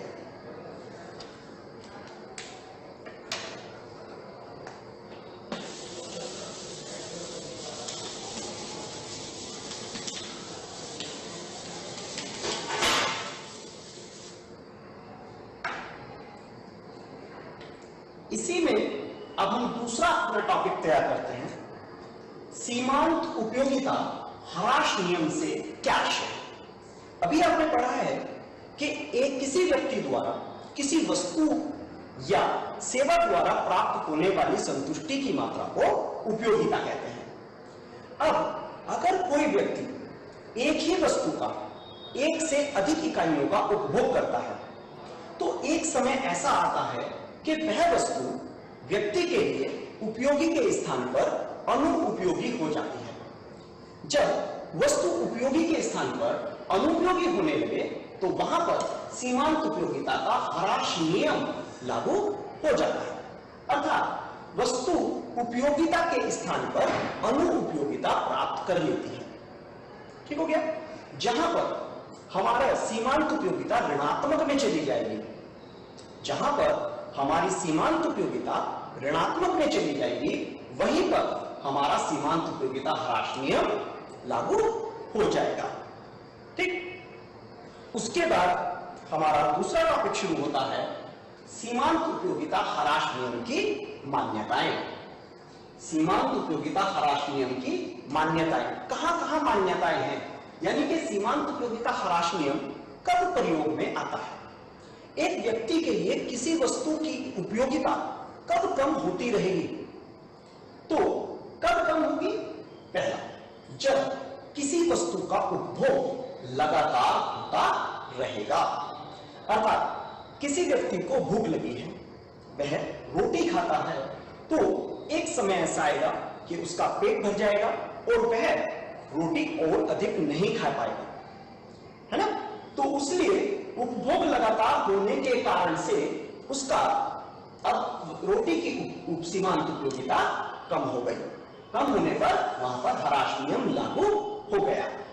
दूसरा हमारा आता है मात्रा व आकार। अगर किसी वस्तु की मात्रा और आकार में कोई परिवर्तन नहीं होता, तो एक समय इस प्रकार का आता है कि व्यक्ति उस वस्तु की मात्रा और आकार में परिवर्तन करने का प्रयास करता है।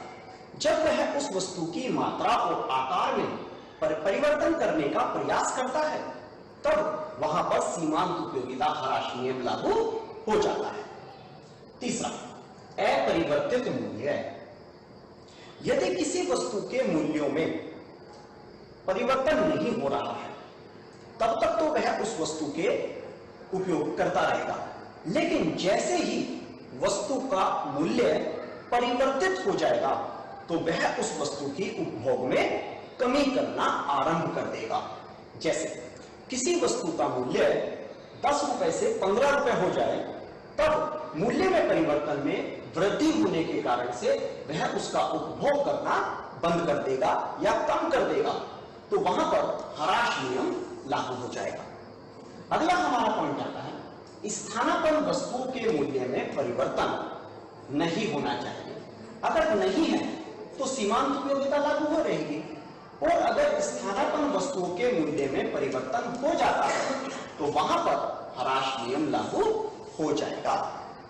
ठीक, उसके बाद मानसिक दशा में परिवर्तन नहीं होना चाहिए।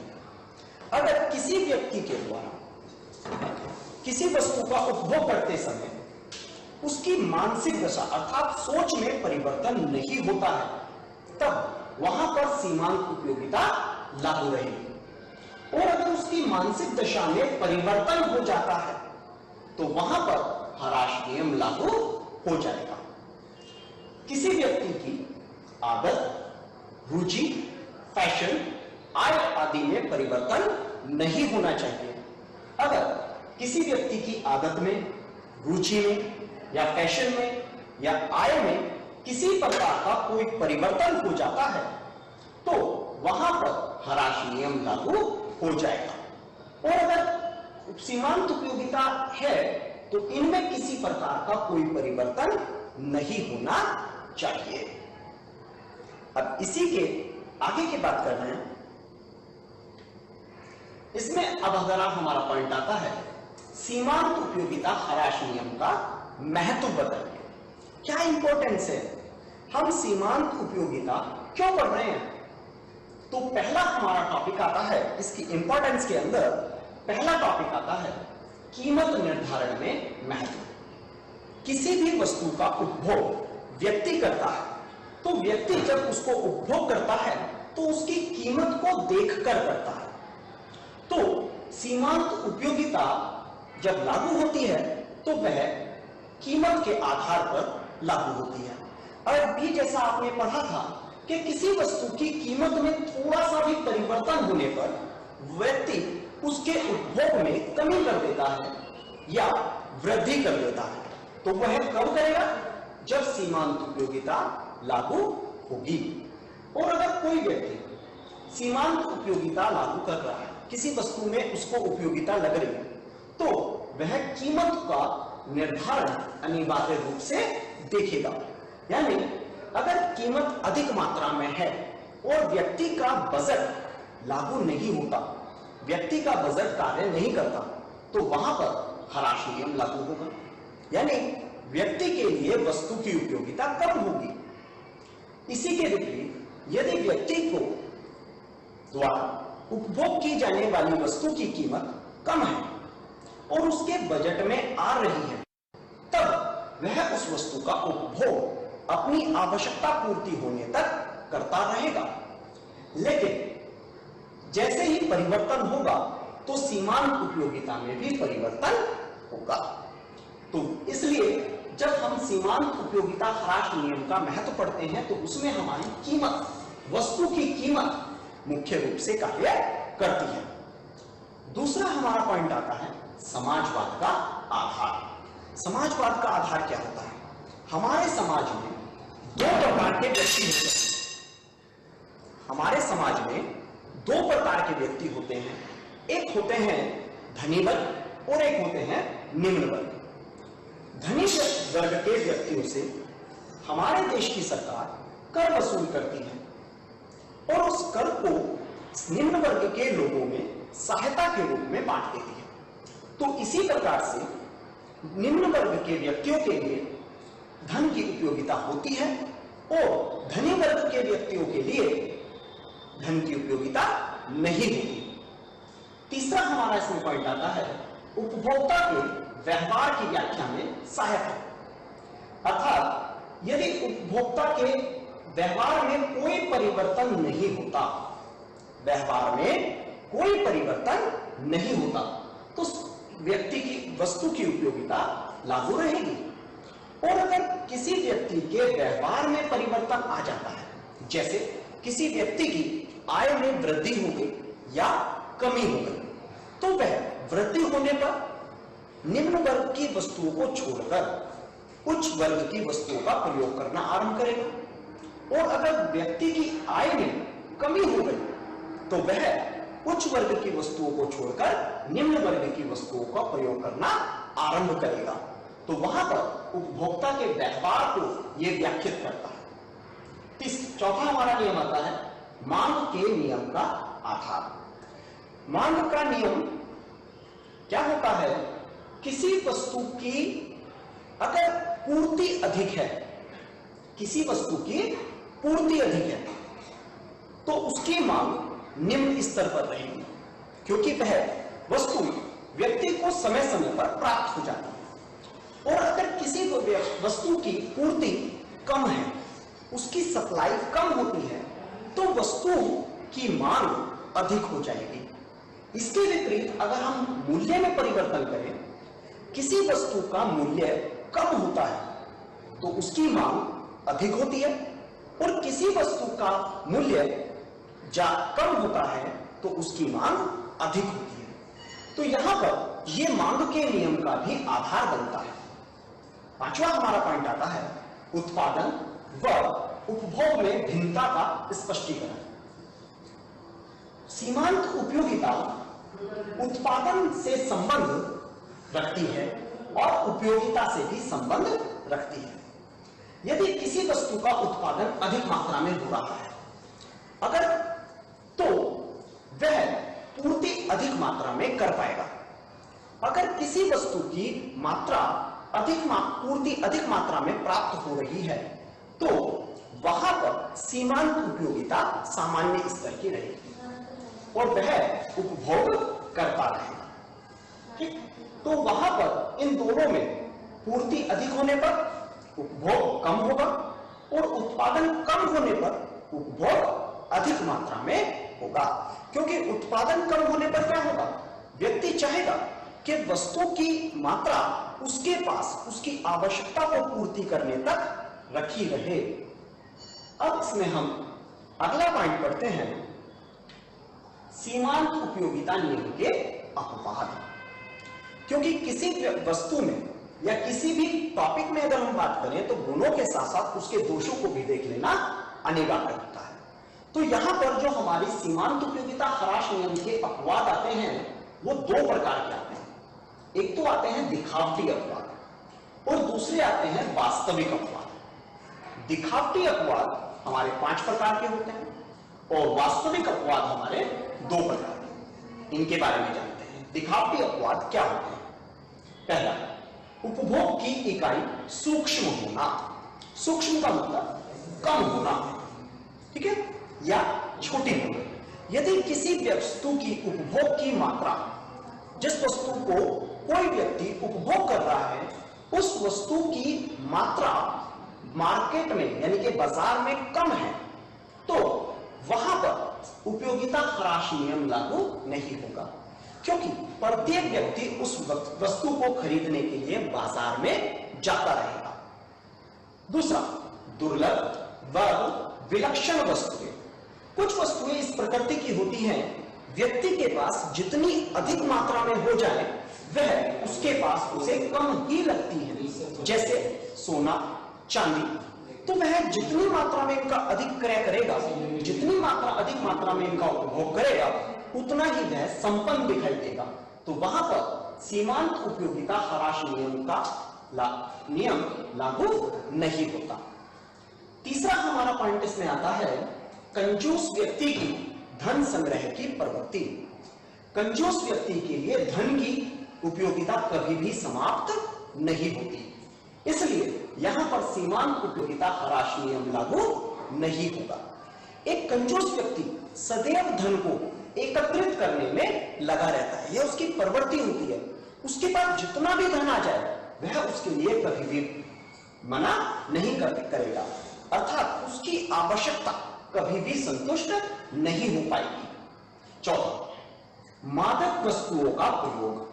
मादक से मतलब नशीली वस्तुओं का प्रयोग। एक नशा करने वाले व्यक्ति के लिए कभी भी मादक वस्तुओं की उपयोगिता कम नहीं होती।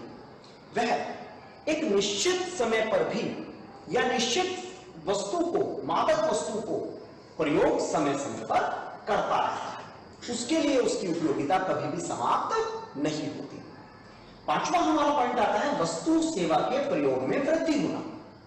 अगर जिस प्रकार से देश में जनसंख्या बढ़ रही है, घरों में जनसंख्या बढ़ रही है, उसी प्रकार से वस्तुओं या सेवा के प्रयोग में वृद्धि होती है, तो उसके लिए उन वस्तुओं की उपयोगिता में कमी करना असंभव होगा। अब बात करते हैं इसके वास्तविक अपवाद की। वास्तविक अपवाद जैसे पहला है अच्छी कविता या मधुर संगीत। एक व्यक्ति अपना मनपसंद संगीत सुनता है या कविता पढ़ता है तो वह व्यक्ति उसको जितनी बार भी पढ़ेगा या सुनेगा तो उसके लिए उसकी उपयोगिता कभी भी कम नहीं होगी। उसका मन उस कविता को पढ़ने में या मधुर संगीत सुनने में कभी भी नहीं होगा। दूसरा हमारा पॉइंट आता है उपभोग की आरंभिक अवस्था। यदि किसी व्यक्ति के लिए कोई वस्तु बाजार में नई नई आई है तो वह उस वस्तु का उपभोग करते समय उसको अधिक मात्रा में क्रय करेगा, जिसके लिए उसकी अवस्था यानी कि जो प्रारंभिक अवस्था है उसके लिए नई वस्तु की जो अवस्था है वह उसको अधिक मात्रा में उपभोग करने का मन करेगा। तो यहां पर ये आपका सीमांत उपयोगिता समाप्त होता है।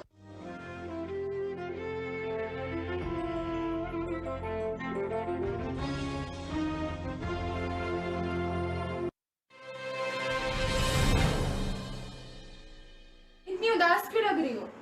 इस कोरोना ने तो मुझे बहुत परेशान कर दिया। मैं बहुत ज्यादा बोर हो रही हूँ। तुम तो कोरोना के बारे में ऐसे बातें कर रही हो, ऐसे तो मैं कोरोना के बारे में सब कुछ पता है।